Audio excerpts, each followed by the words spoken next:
Kumakapal pa nga yan eh, pag malakas yung dagat. Oo. Pero dito, ngayong mga ano, dito sa area lang na to, no?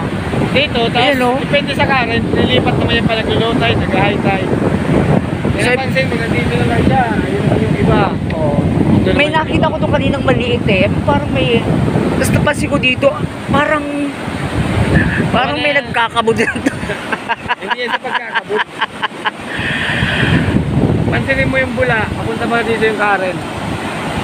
Ando naman yung current, and then pala. May salubong dito. Eh, salubungan yan, tapos doon. Ito yung, dito nagsasalubong yung dalawang tawag dyan, alon. Yes, yung current. Yung alon dito sa alon doon, dito sila nagsasalubong. Pansinin mo yung alon dito, magulo. Hanggang sa Oo, labas. oo. Hindi ka tulad dito, hindi masyado. Kaya yun na yung current, palabas yan. Kaya dyan na minsan may nalulunod. So dito yung pag may naligo, delikado. Yes, yung current. Kasi yung ano ng alon, salubong siya. Yes. Ayun, Ah, kulay malalim brown na yan. yung ano. May mga butas-butas na yun dyan. Kaya dyan na nga yung may mga nagpapalo. Kasi nasusukab ng alon. Ayan. Ayun, no? Ayan, current na yan. May butas na yan. Pansinin mo yung white water dito, tuloy-tuloy. Oo. Dito, putol-putol siya. Kaya yung mapapansin kung may current o wala. So bawal mong paligo dito sa area na to. Yes, nilalagyan Kasi namin delikado. yung red flag. Kaso lang ngayon. Yung red flag nandun lang lagi eh. Pag red yellow, swimming area yan. Pag purong red, Bawal. Bawal. Eto, purong red na to. hindi lang kami naglagay ngayon kasi halos wala naman masyado para paligo.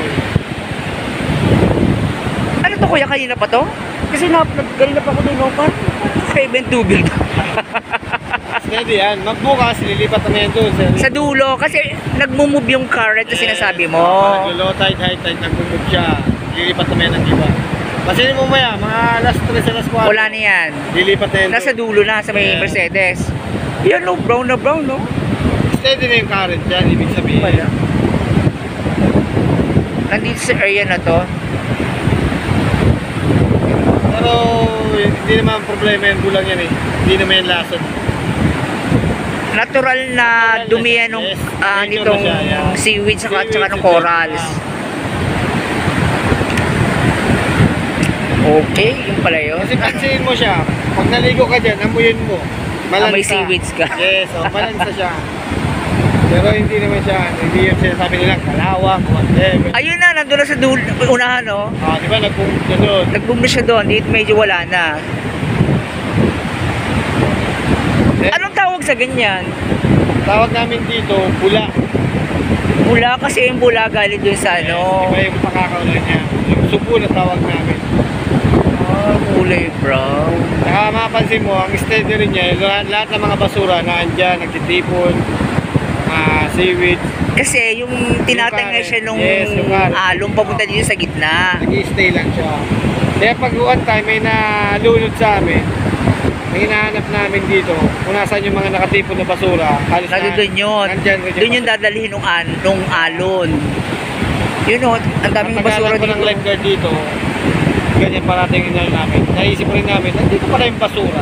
Paglakad ko, tapakan ko na yung bangka. So alam na ang hanapan pag may nalunod, Hanapin nasa namin. yung itong current na to, Kaya itong nga, subo na to. Yes, and then yung mga basura. Minsan kasi walang subo. Oo.